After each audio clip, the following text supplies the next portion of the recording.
Hello everyone, welcome to another video of my fantastic greenhouse and my plants. So it's what, November 1st of November, 2nd of November 2025. Back to another fall video, but here's my Sarracenia for you. I mean, the things just look pretty typical for my fall time of Sarracenia here. I mean, things are still looking super fantastic. Color wise, you can see which side faces the sun and which side doesn't face the sun. Yeah, the greenhouse is sitting, well, the sun is east to west, but the greenhouse is sitting north to south. So yeah, I'm still working on that. I love to have these out just in big, open, full sun, but unfortunately here in Central Washington, you really just can't do that. So, yeah, my seedlings down in there. Let me see if I can zoom in. They're having kind of a rough time. I'm not sure why. These plants have been giving me a rough time from day one. Probably because, well, the way they grew last year. These guys aren't doing too bad, but seedlings will either make it or they don't make it. But yeah, so there's my Sarracenia for you. So you can see that the plants have gotten, well, of course, gotten much bigger over the time. I think this one here is the one I got from, yep, this is my not eBay, I'm sorry. This is purchased from online, an online seller, and it came in as a single little rhizome, and now it's just this pot of, well, yeah, big, roughly Sarracenia. I've got my miners here. He's pretty much done for the season. More miner. I think this is a miner. I'm pretty sure Swanania. Yeah. And more purpurea.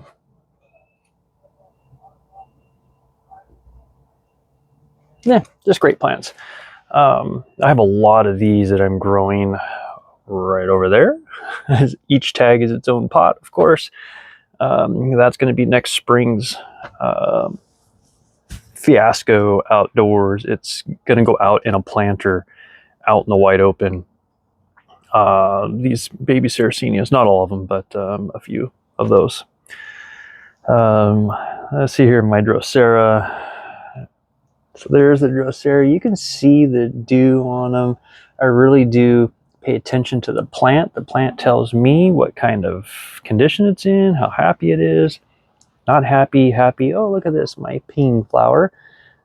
There's my ping flower with another flower coming up.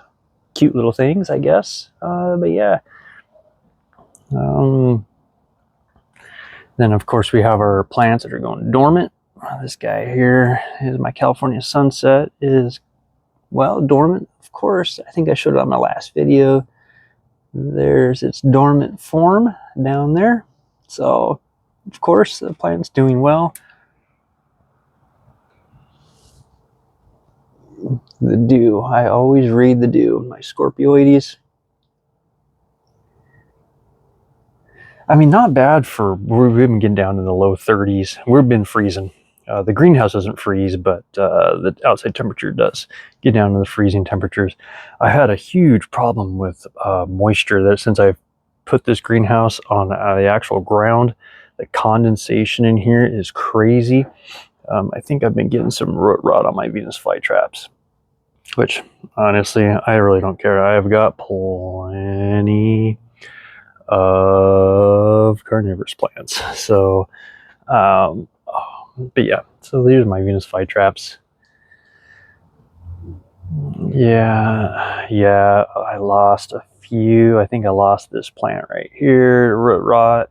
Oh well. They're pretty hardy when you take good care of them, I guess. My winter growers, my peltata, My Rosulatas down in there. Yeah, coming up. Yep, poking through. Yeah, most of my Cephalotus is back inside. The Cephalotus does not like to get cold, guys. I'm going to tell you right now. I've been growing Cephalotus now. This is what, my 3rd year. And just imagine, a year ago, this month, I think, these were just cuttings. Each one of these pots, well, not those, each one of these was from a single pitcher. So this whole plant right here is from a single pitcher, grown out since November of last year. I think it was November, December when I started this journey of my Cephalotus, saving my Agnes plant. Yeah, so I had 100% strike rate on my pitchers, so now I've got more Agnes plant than I know what to do with. They get just spectacular colors. These are kind of pale and fading because these have been getting down in, in the real low to mid 30s. Yeah, my typical up in here, getting a little bit of cold damage and looking a little pale because it doesn't get any light. I do have supplemental light for these guys, which really has helped. But the rest of my Cephalotus is inside. And I grow all my Cephalotus in sphagnum peat moss, or sphagnum moss, and perlite. That's all it grows in self-watering pots. Well, besides these guys, obviously. I like the self-watering pots because it allows me just to keep the water full and forget about these things. Though they will grow. Just don't helicopter these things to death and they'll grow.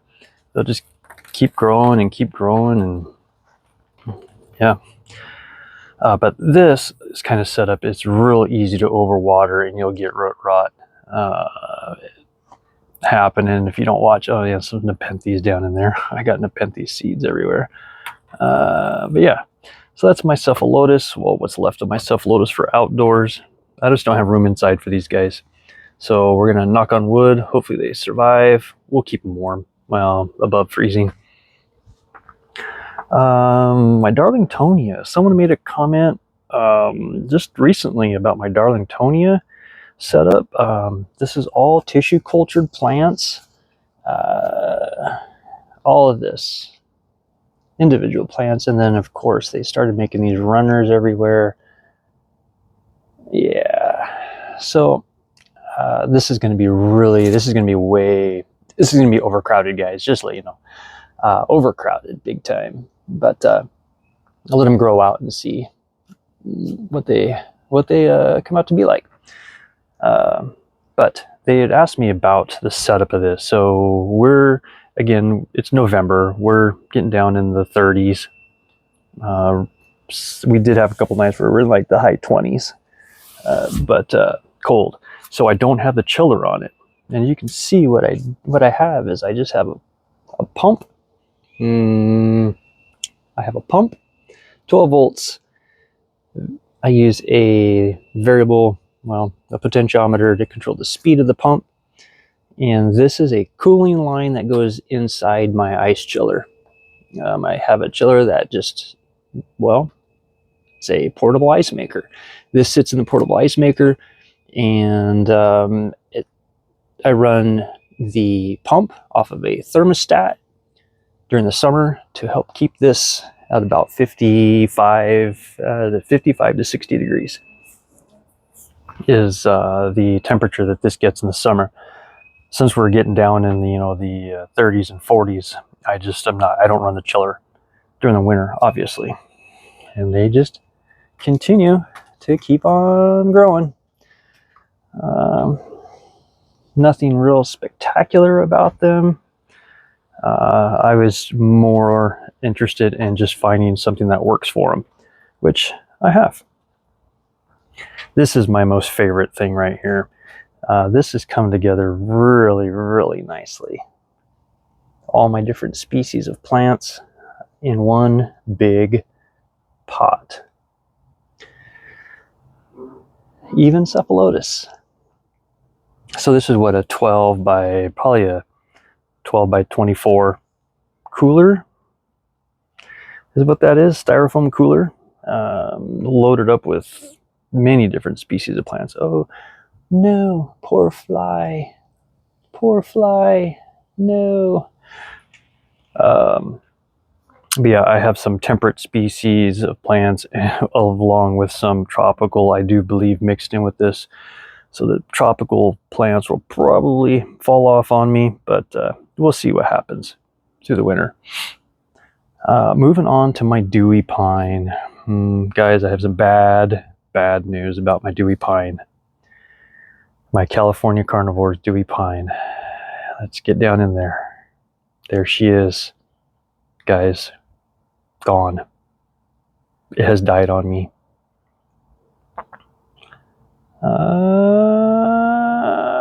Wait a minute, do I see one?